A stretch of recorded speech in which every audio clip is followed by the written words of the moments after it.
عمرك حسيت ان انت مره قايمه من النوم كلك نشاط وحيويه، وان اليوم ده انت ما شاء الله مش بتشتكي من اي حاجه خالص، وانك انت مقبله على الحياه لدرجه ان انت عندك الاستعداد تعملي 100 مهمه في وقت واحد، وتبصي لنفسك في المرايه تحسي كده بالاشراق والجمال، وتحسي كده بالامل والتفاؤل في اليوم ده، وتيجي تقعدي مع حد معين كلمتين بس صغيرين منه يعفس لك الايه الدنيا دي كلها.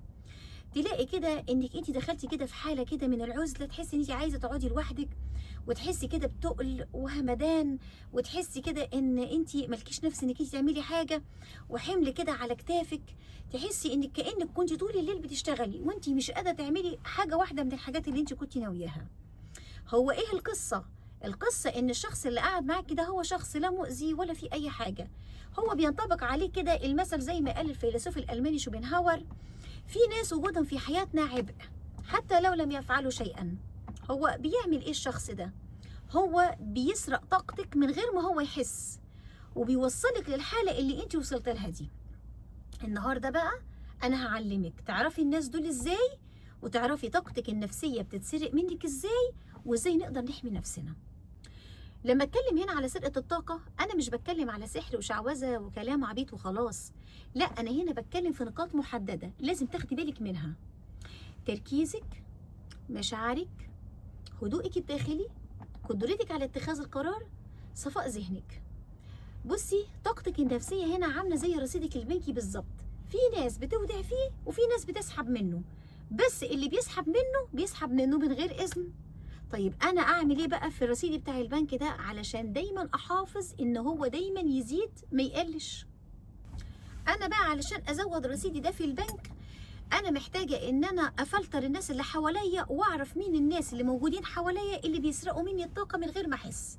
في كام نوع موجودين حوالينا بس إحنا مش واخدين بالنا منهم. النوع الأول الضحية الدائمة، دايما يعمل نفسه ضحية، ده الشكاي البكاي، دايما بتشتكي من أي حاجة حواليها، ودايما هي مظلومة والناس كلها حاطة عليها، ودايما يا عيني ما عندهاش وسائل وضعيفة، ومهما تديها من حلول تدخل من الودن اليمين وتطلع من الودن الشمال عادي جدا، ومهما تديها وسائل ان هي تتغير وتبقى احسن، هي ما عندهاش استعداد للتغيير، لان هي حابه الالم وحابه انها تعيش في الحاله اللي هي حطاها ورسمها لنفسها. امال هي بتقعد معاكي ليه وبتشكي لك ليه؟ بتشكي لك علشان بتستمد قوتها من اهتمامك بيها. الاهتمام اللي انت بتقعدي بيه قدامها وتسمعي لها وتديها الاهتمام وتحاولي ان انت تحطي لها حلول لحياتها ومشاكلها، هو ده اللي هي بتتغذى عليه، وبالتالي هي عماله بتسحب في الرصيد بتاعك وانت مش واخده بالك. النوع التاني الناقد المستتر، ده بقى يبدأ كلامه بجملة حلوة قوي: انا حاسه بيكي بس هكلمك عشان خاطر مصلحتك، او هقولك الكلام ده عشان خاطر مصلحتك. تبدا الكلام في كده، وبعد كده تبدا تبخ السم في العسل، وتبدا تمدحك، وبعد ما تمدحك كده بشويه تيجي تحط جمل في النص وتيجي تكسر المديح ده في الاخر، تدخلك كده في حاله كده انت ما انتش عارفه هي بتقول ايه، وما انتش عارفه هو انت صح ولا غلط، هو الكلام عجبها ولا ما عجبهاش، وتقعدي كده تبرري كده في كلامك، وتحسي كده ان انت قاعده في القعده مش مرتاحه، لانك بدات تشكي في تصرفاتك، انت ما انتش عارفه انت اي نموذج، الحلو ولا الوحش، هو ايه، بتسمع الكلام ولا ما بتسمعش الكلام، طب هو انا كويسه ولا مش كويسه، هو انا غلطت في الحته دي ولا ما غلطتش في الجزء ده. ده اسوأ نوع من الناس، هي كده بتدخلك في حاله من الشك بيها، اللي بتقعدي تجلدي نفسك: لا ما كانش ينفع ان انا اقول الكلمتين دول، لا ما كانش ينفع ان انا اقعد بالطريقه دي، ما كانش ينفع ان انا اتكلم مع فلانه وفلانه واسيب فلانه. طول الوقت انت عماله بتنقدي نفسك، طلعتي بقى من دايره الحوارات والحاجات والمناقشه العاديه لحته ان انا ابص جوايا واقعد بقى افلتر نفسي، واقعد اقول انا هو انا عملت ده ازاي، هو انا غلطت في ايه، هو انا ما غلطتش في ايه، طول الوقت، وبالتالي رصيدك عمال بيتسحب وانت برضو مش واخده بالك. النوع الثالث الاناني العاطفي، ده بقى عسل قوي النوع ده، تحسسك بقى ان انت مهمه جدا في حياتها، وهي صديقتك الصدوقه، وان هي دايما ماشيه بتوجيهاتك ودايما ماشيه بقراراتك، وانك انت بسم الله ما شاء الله انت الصديقه الحنينه بتاعتها، وما شاء الله عليكي في ارائك، دايما تديني الراي الصح وانا ماشيه وراكي، وتحب دايما ان انت تسمعي لها. لكن لما نيجي نقلب الايه وتبقي انت اللي محتاجه لها وعندك مشكله وتحبي ان حد يسمعك، هي مش موجوده في الوقت ده. هي ممكن تتهرب منك، تتصلي عليها دايما مشغوله، تتصلي عليها ما تردش، هي دايما عندها مشكله، معلش انا اسفه، تتصل عليكي بعد وقت، بعد ما هي فعلا مزاجها يكون رايق انها تكلمك في الوقت ده. وبالتالي في استنزاف هنا في العلاقه، انت عماله بتضحي بوقتك ومجهودك وبتعامليها باخلاص، بالعكس هي بتحاول ان هي تستنزف فيكي. وزي ما قال ارسطو، الصداقه الحقيقيه تقوم على التبادل لا على الاستنزاف. ودي صداقه مش حقيقيه، هي كل القصه ان هي مرتبطه بيكي عاطفيا، وبتحاول ان هي تطلع كل الكبت اللي عندها وكل المشاعر اللي عندها من غضب وزعل ومشاكل مش عارفه تواجهها، بحيث ان هي تطلع الطاقه دي وتخف عن نفسها الحمل للطرف التاني. لكن لما تيجي تكلميها ما عندهاش ابدا استعداد انها تشيل منك جزء من الطاقه، وبالتالي رصيدك بيخلص وانت مش واخده بالك. بعد ما عرفنا الانواع اللي بتسرق الطاقه وعرفنا الناس، طيب انا دلوقتي اعرف ازاي ان اللي كان قاعد معايا ده سرق طاقتي؟